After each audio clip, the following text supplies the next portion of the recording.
Hello everyone. In this video we're going to take a look at some tips on running the pick and roll primarily against man-to-man defenses in this NBA 2K19 game.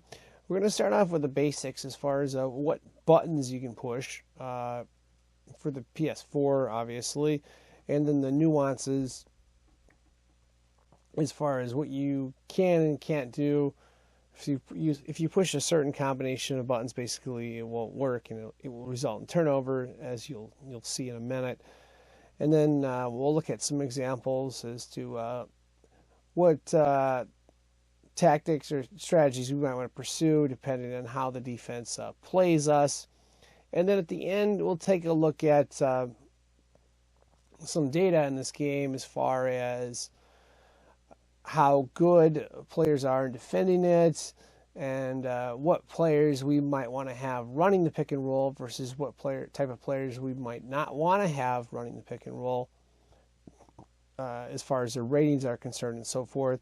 And the more you play, the more you'll understand the nuances and stuff.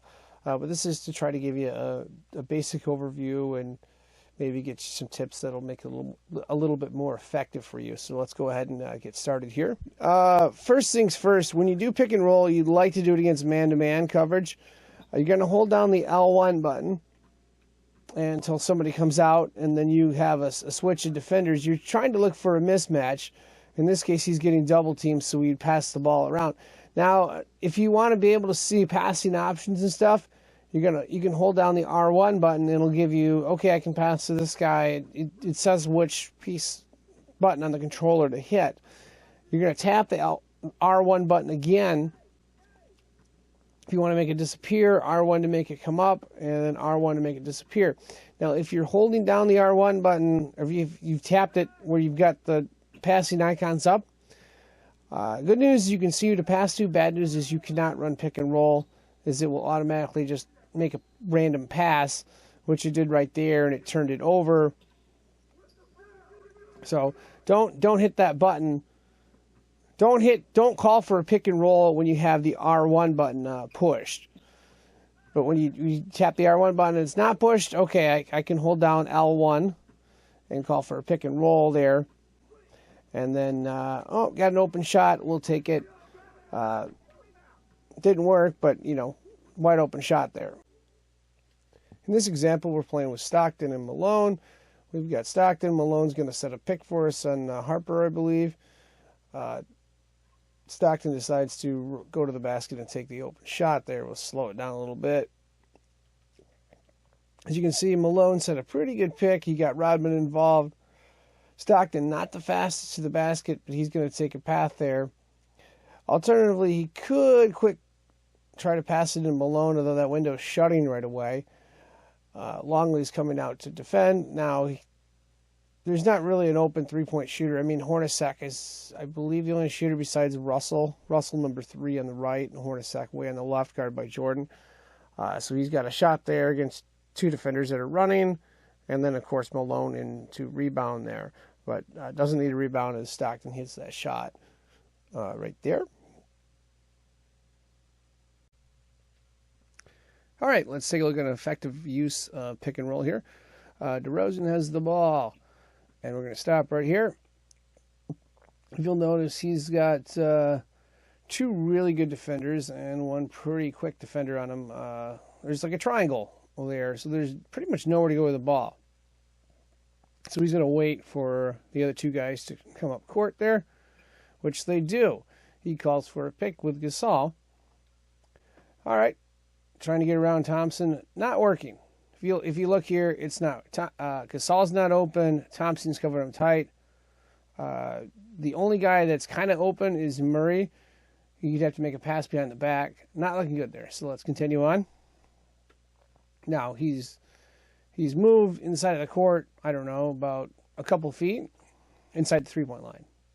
So what we'd like to do is try to figure out a way to get a mismatch or a shot.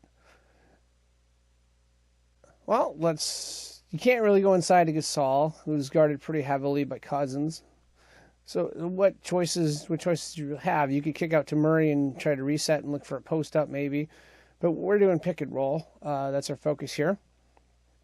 So he's going to call for another pick. All right, another pick. Gasol comes in to set the pick. Gasol's pretty good at picking. Back and forth, and then he goes in and around, and then if you'll notice right here, shot's open. Closer than a free throw. It's a short window. It's a quick window.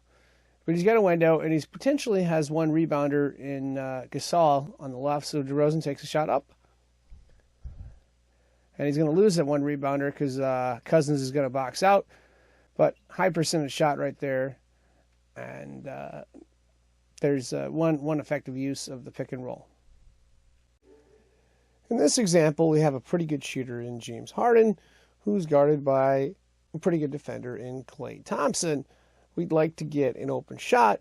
Now, fortunately for us, we don't need a huge window with James Harden to do that. So what we're going to do is we're going to call for a pick from Capella, who's not a very good picker, but just enough of a pick to get us a shot right there. So let's rewind it right here. He gives us just enough of a pick where we back out right there. And there's a shot. Uncontested. Pretty much a free throw. High percentage for Harden. And he hits it right there. Picks can also be very effective at getting really good three-point shooters open. Here we have a pretty good shooter in Jeff Hornacek, guarded by a very good defender in Michael Jordan. What we're going to need to do is we would like to get a three-point shot by Hornacek, but Hornacek is guarded by Jordan, so not going to happen unless we set a pick, which is what we're doing. We're calling for a pick. There's the pick right there. He's got a lane to shoot, and he knocks it down. All right, let's try the pick and roll here and see what we can get out of it. All right, pick to Stoudemire, and Nash is going to go. Nothing there. All right, let's try again. Be patient here. Nash gets the open shot, and 2 points. Really big guys can be really effective at setting picks. Here's Wade, and he's going to use Shaq with a pick. Shaq sets him up. Oh, wide open shot. Swish. Okay, we've got a pretty good scorer, pretty good passer. What we're going to try to do is get him an ISO if we can, and we're going to try to use a pick to set that up. So we're going to hold R1, pick coming right here, and they switch, pick back, and open shot right there. In this example, we're going to call for a pick up high from Tucker. Okay, we got the pick, and now we're going to pass back to him inside. He's got the ball, and we're looking to exploit a post-up matchup on Curry if we can, and they're man-to-man, which is good for us. We've got basically Tucker on Curry inside. Very good matchup. And unfortunately, he doesn't hit. Fortunately, we do have Capella there to get the rebound and make a pretty good shot there. Now, the thing with picks is you got to be a little bit patient sometimes. Here we call for a pick at the top of the key. Nothing develops. All right, you see right there, we could pass to the outside on number 47, but we want to try to set up something inside. But we got to be patient here. We don't want to turn over the ball. Call for another pick. All right, another pick right there. He goes out. And then we see two defenders come to Johnson right away, which means if we can get a pass to the backside to Jabbar, who's open right there, we've got a decent percentage shot there. All right, pass comes inside, and we shoot, and the shot goes in. So again, you want to be patient there. You don't always need to do it with the point guard. It is much easier to do it with the point guard. Here we got two bigs we're going to work together. We're going to work number 32 Stoudemire with number 2 Johnson. And we're trying to just exploit a weaker defensive matchup here. So Stoudemire has the ball. He calls for a pick. All right, Johnson sets the pick. Johnson's open. He passes inside. Easy percentage layup shot right there. In this example, we're looking to exploit the size advantage of one of the bigger players over Curry. That's because they're in man-to-man. This doesn't work against zone as effectively. But okay, he's in man-to-man. So we're going to call him for Aldridge right there. We'd like to have him switch up. We don't want Aldridge on Green, but we'd like Aldridge on Curry. Okay, good news is they switched up. Aldridge is on Curry. Problem is we've got Murray guarded by Green, and Green has a pretty good line of defense there, so Murray does not have a good line of sight. So even though we got a good matchup with Aldridge on Curry, we have one little problem. We have to get the ball inside to him. Seeing the matchup, that's good, but, you got to get it inside to him. If you'll notice, it got picked off there. You got to have him posted up, which he's not really posted up, as he's moving inside. There's the pass, and Curry's a lot quicker than Aldridge, and he picks it off.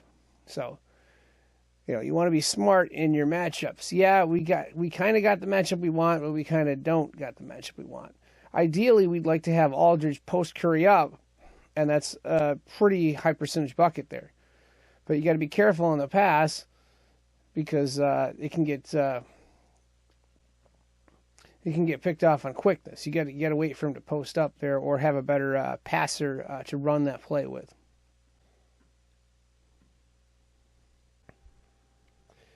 Nash with the ball. He's going to call for the pick and roll. Stoudemire doesn't roll out of again. We try it again.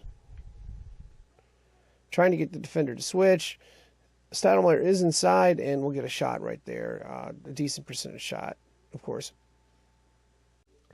Pick and roll can also be used to get somebody who's effective at scoring inside on the inside. This may not be the best matchup for them, but they have just enough of a window to score. So here we got Stockton with the ball, calling for a pick from Malone. Not working out the best. Okay, going to try this way. Stockton gets the double team, and Malone is kind of sort of open, but kind of not open. But again, we've got Stockton, who is a good passer, unlike the other example when we had Murray for San Antonio passing, who's not the best passer. So Stockton passes the ball inside to Malone over Rodman, and Malone is open underneath the basket. All we got to do is put it in right there for a quick layup right there. So this goes pretty fast. So again, Stockton up top, gets the pick, turns around, rolls out of it, passes to Malone inside, and then shoots the layup right there. We've talked about patience in pick and roll. Here's a pick right here. Van Exel stays with him, and okay, if you'll notice, there's 4 guys around Wade, and Shaquille O'Neal is kind of guarded by a big guy. So there's no real option here for Wade other than to not pick and roll. And in this example, it's probably best to pass here. 2 options. He's got Walker in the corner, and Williams, number 55, on the left toward the middle of your screen. And he opts to go for Williams right there, who knocks down the three-point shot. The caveat there is you need good three-point shooters in the outside. If you have players that can't shoot very good on the outside, you can pass outside. You just may not want to take the shot with them, even if they're open, because they're not going to hit enough of a percentage to make it worthwhile. We are in 2KU, and we're going to take a look at some tips, again, for the PS4 controller on the glossary. So we're going to go in the glossary. We're going to hit R2 1, 2, 3, 4 times until we get to post offense. And one of the most important things is once you post up a guy, you'd like to know how do I get that shot off? Some people, I think, if you're new to NBA 2K, the shot setup isn't the easiest. So we're going to go down to where it says post layup. And if you want, you can look, or you can look at how the control is set up. Basically, when you're inside the post, you're going to hold down the L2 button, and then you're going to push the right analog stick, either right or left, depending on how you want to shoot the layout. And that's basically what I was doing in those examples that I showed earlier, including the ones with instant replay. So yeah, layups. Once you start making layups, that's really good. Because it could be nothing more frustrating than you get a guy posted up and you're like, well, how do I shoot? How do I make the layup? And then you turn it over, and the next thing you know, you're down 4, 6, 8, 10 points or whatever. But you could have won the game because all you need to do was make these easy shots, and you're missing them instead. So that's not good. Another option there you have is obviously the post hook, where you hold down L2, and then you don't do anything else, but you just push the R button left or right, where it'll fade away, and then try a shot, or the post fade right there as well. Or you can do the fadeaway shot. And you want a player with a good mid-range game if you're going to attempt this. The first guy that comes to the top of my head would be LaMarcus Aldridge for San Antonio. All right, we are in the main screen, and we would like to get a more detailed statistical view on things to look at for matchups and so forth. So let's go. The R1 button on the very top is going to take us from Play Now to My Career, My League, and then we're going to go one more time where it says Options and Features.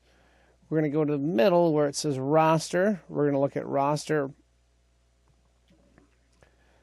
And we're going to just look at how players are rated in some of these, and what categories I would look at for setting matchups and stuff. This is just to give you an idea. It's not all-inclusive. But okay, we got a simple view here. We're going to press the triangle button. And the triangle button again for a more detailed view. And then there's a square button. This is for the PS4, and that's to sort.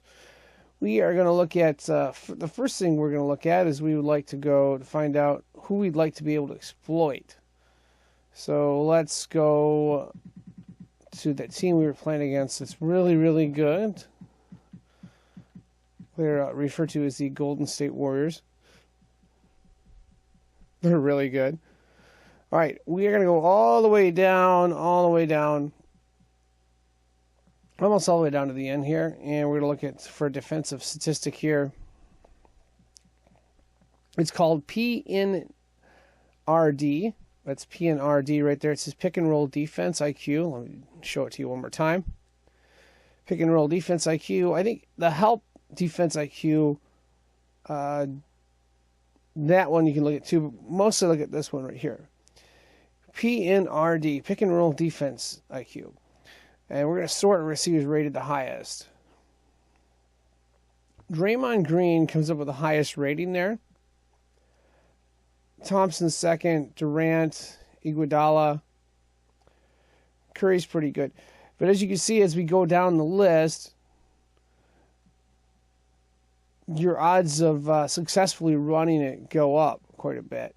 Because these guys have a pretty high IQ, so they can defend pretty good against running that type of defense. Obviously, the higher the IQ, the better the chance they have running the defense. I'm going to back out here again. Let's go back to roster again. And let's look at some things that we would look at for players that can be good at running pick and roll, or more effective at running pick and roll.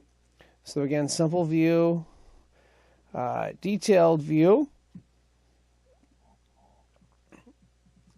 And the first thing you look at is the ball handler. One of the things you want to look at is PSIQ. We look at all the passing things. I would look at passing accuracy, passing vision, right there, passing IQ. So we're going to look at the guys that have the highest rating for that.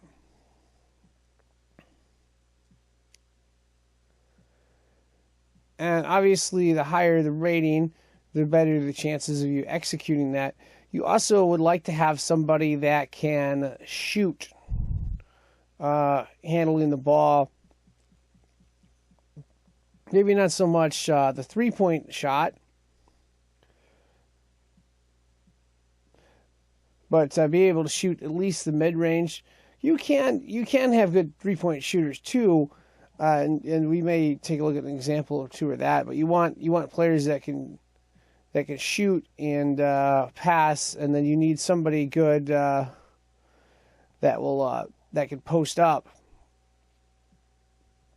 or somebody that has a high play.